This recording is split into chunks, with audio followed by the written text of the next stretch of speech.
नमस्कार। तो हम क्या करेंगे कि अभी कुछ प्रयोग देखेंगे। कुछ आपके कंजंक्शन वगैरह भी आते हैं और बहुत से कुछ ऐसे पार्ट्स हैं जिनका आपको डायरेक्ट यूजेस पूछा जाता है। तो उनमें से सबसे पहले हम एक पढ़ेंगे सो दैट का प्रयोग।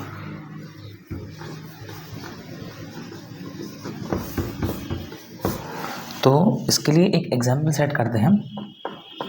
जो कि हम जानते हैं कि कक्षा 10वीं 12वीं के बोर्ड एग्ज़ाम चल रहे हैं, तो उनमें सेक्शन सी में है ग्रामर पार्ट आता है। उस ग्रामर पार्ट के अंतर्गत आपने सो दैट का प्रयोग कई बार देखा होगा।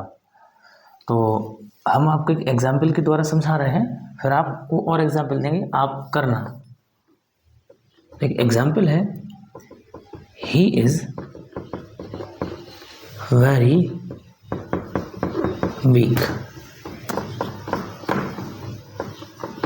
ही कैन नॉट पे हिज फी। आपका एक सेंटेंस रहेगा और यहाँ साइड में लिखिएगा कि combine the sentence using of so that, माने इन दोनों को जोड़िए सो दैट का प्रयोग करते हुए। तो करेंगे इस प्रकार कि अगर किसी सेंटेंस में अगर वेरी है तो वेरी को रिप्लेस करेंगे, हटाएंगे और उसकी जगह पर सो जोड़ देंगे। He is so weak.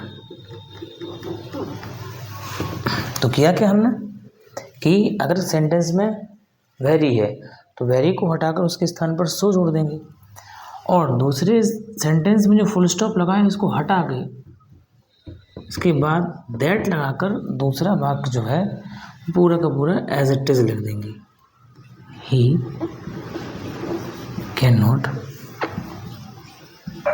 पे हिज फी।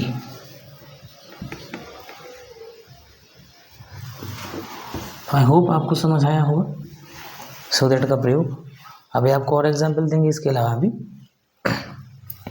और यदि मान लो कि सेंटेंस में आप कहोगे सर कि वेरी है नहीं, सीधा लिखा होगा ही इज़ वीक, तो हम जानते हैं कि भाई इसके बाद वेरी लगा था तो सो का प्रयोग भी इसके बाद ही करना है। तो यदि कोई सेंटेंस ऐसा होता है जिसमें वेरी नहीं है तो उसमें आप इसके बाद सीधा सो का प्रयोग कर देंगे। और दैट का प्रयोग हम जानते हैं, दैट का प्रयोग कहाँ किया जाता है, तो दैट का प्रयोग जो होता है वो दो वाक्यों को जोड़ने के लिए किया जाता है। अगर आपको हल्की सी इन्फॉर्मेशन हो तो दैट अपने बाद पूरा सब्जेक्ट, पूरा वर्ब, पूरा ऑब्जेक्ट लेता है, और सब्जेक्ट वर्ब ऑब्जेक्ट जिसमें हो उसे एक सेंटेंस कहते हैं। तो हम ऐसा कह सकते हैं कि भाई दैट का प्रयोग जो होता है वो सेंटेंस को जोड़ने के लिए किया जाता है। तो हमने यही किया, फुल स्टॉप हटाया, वहाँ दैट लगाया और दूसरा सेंटेंस पूरा एज इट इज लिख दिया। इसमें आपको कुछ भी नहीं करना है। ठीक, देखिए आप।